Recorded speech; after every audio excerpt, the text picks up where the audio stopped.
Hello all, இப்போது லைவில் அடுத்த கேஸுக்கு வரலாமா? நைட்டு என்னெல்லாம் நடந்ததுன்னு பார்த்தீங்கன்னா, பாருவும் சபரியும் வந்து விளையாடிட்டு இருந்தாங்க. ஆரம்பத்தில் அது விளையாட்டு மாதிரி தான் இருந்தது. பாரு இது மாதிரி அடித்து விளையாடுவாங்கடா எங்கள் சைடெலாம் அப்படின்னு சொல்லிட்டு வந்து சும்மா விளையாடிட்டு இருந்தாங்க. ஸோ சபரி என்ன பண்ணுறாங்க, அப்படியா அப்போ நானும் வந்து அது மாதிரி அடித்து விளையாடுறேன்னு சொல்லிட்டு எட்டி ஒரு உதவ வச்சாங்க பாருங்க. ஆனால் சபரி உதைக்கும் போதே வந்து சொல்லிட்டு தான் வச்சேன், நான் உதச்சேன் இப்படிலாம் இருக்காதுன்னு சொல்லிட்டு சம்மோத அப்படியே பாரு கீழே போய் விழறாங்க.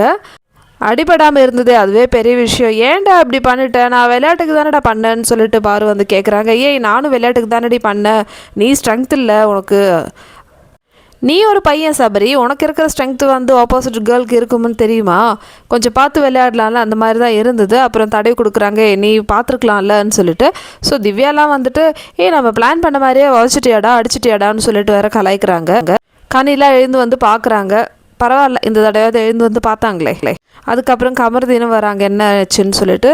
நாங்கள் விளையாடிட்டு இருந்தோம்டா, இவன் வந்து அப்படியே நிஜமாலுமே என்ன அடிச்சிட்டான்டான்னு சொல்லிட்டு பாரு வந்து சொல்லிட்டு இருக்காங்க. என்னமோ தெரியலங்க, அந்த வீட்டில் பாரு வச்சு மட்டும்தான் வந்து இந்த மாதிரிலாம் விளையாட்டு எல்லாருக்கும் வருது போல். மற்ற கண்டஸ்டன்ஸ் கிட்டலாம் வந்து ஏன் இந்த மாதிரிலாம் ஒரு விளையாட்டு வரமாட்டேங்குது, உங்களோட வீரெல்லாம் வந்து பாருக்கிட்ட தான் காமிப்பீங்க, திட்டுறதா இருந்தாலும் சரி, அடிக்கிறதா இருந்தாலும் அதே மாதிரி கலாய்க்கிறதா இருந்தாலும் எல்லாமே வந்து பாரு மட்டும்தான் இருக்காங்க அங்கே. உங்கள் கண்ணுக்கு மற்ற யாருமே தெரியாதுப்பா.